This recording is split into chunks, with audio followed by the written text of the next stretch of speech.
और अब बड़ी खबर का रुख करेंगे। बड़ी खबर यह है कि नेपाल में सुबह सुबह 7.1 की तीव्रता से भूकंप का जोरदार झटका आया है, जिसका कंपन भारत तक में महसूस किया गया है, बिहार में महसूस किया गया है। तो ये बड़ी खबर आपको दे दें, नेपाल में ये भूकंप के झटके महसूस किए गए और फिर इसका जो असर है बिहार, सिक्किम, बंगाल तक बताया जा रहा है कि किए गए हैं।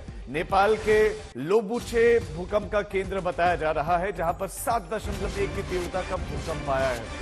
नेपाल इससे पहले भी भूकंप की चपेट में आ चुका है और कितनी बड़ी त्रासदी, कितना बड़ा नुकसान है वो सब जानते हैं।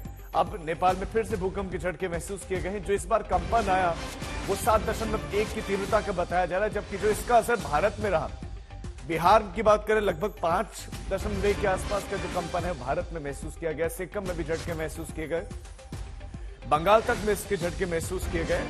नेपाल का लोबुचे बताया जा रहा है भूकंप का केंद्र, जहां ये कंपन 7.1 की तीव्रता का महसूस किया गया।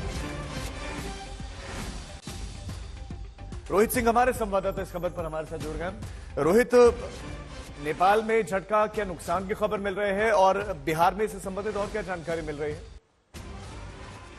देखिए, नेपाल में जो ये सुबह सुबह आज भूकंप आया है तकरीबन 6:35 के आसपास, इसका असर जो है उत्तर बिहार के भी कई इलाकों में देखने को मिला हो। दर्जन भर ऐसे जिले हैं सुबह से, किशनगंज, सीतामढ़ी, शिवहर, सुपौल, सहरसा, मोतिहारी, बेतिया, भागलपुर और राजधानी पटना तक भी जो है भूकंप के झटके जो है, हल्के झटके महसूस किए गए हैं। हालांकि उसकी तीव्रता बताई जा रही है, बिहार में जो आया है उसकी 5.1 बताया जा रहा है, लेकिन सुबह के वक्त अब 6:30 बजे का वक्त आसपास, आप समझ सकते हैं सर्दियों का समय है, लोग अपने घरों में जो है वो सो रहे थे, लेकिन उसी वक्त उन लोगों ने हल्के झटके महसूस किए, जिसके बाद आनन फानन में डर के कारण जो है लोग अपने घरों से बाहर निकल आए और ये जानने की कोशिश कर रहे थे कि क्या वाकई भूकंप आया भी है या नहीं, या फिर उसकी तीव्रता कितनी है, या फिर बहुत।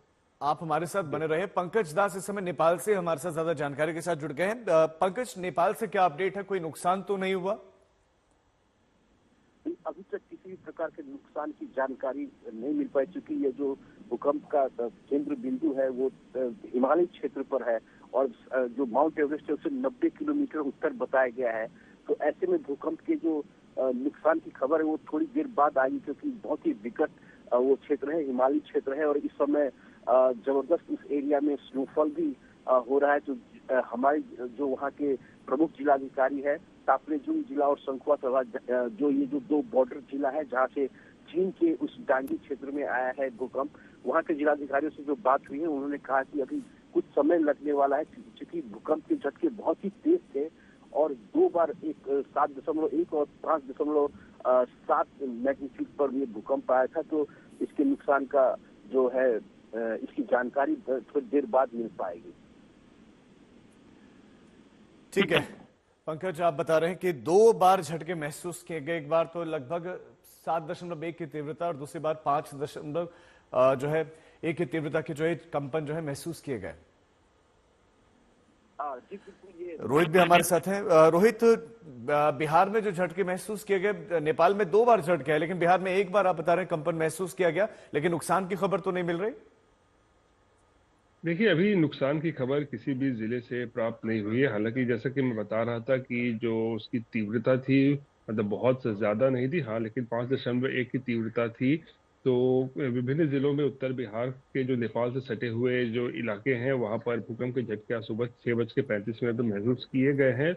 लोगों में थोड़ा डर इस वक्त है कि वापस अपने घरों में जाए ना जाए, लेकिन क्योंकि अब मैं बताया ना सर्दियों का मौसम चल रहा है तो लोगों को ज्यादा मतलब घबराहट हुई। गर्मियों के दिन में अक्सर लोग सुबह उठ जाया करते हैं बिहार की अगर बात करें, लेकिन सर्दियों के समय में लोग अपने घरों में सो रहे थे, उसी वक्त जो है झटके महसूस किए गए। तो फिर वो लोग आनन फानन में डर की वजह से बाहर निकले और उसके बाद एक दूसरे से जानने की कोशिश कर रहे थे कि क्या उन लोगों ने वाकई महसूस किया है भूकंप के झटके या नहीं। लेकिन फिलहाल नुकसान की किसी भी तो ये राहत की आप बात बता रहे हैं कि कोई नुकसान की खबर अभी तक नहीं है। बहुत शुक्रिया आपका इस तमाम जानकारी के लिए।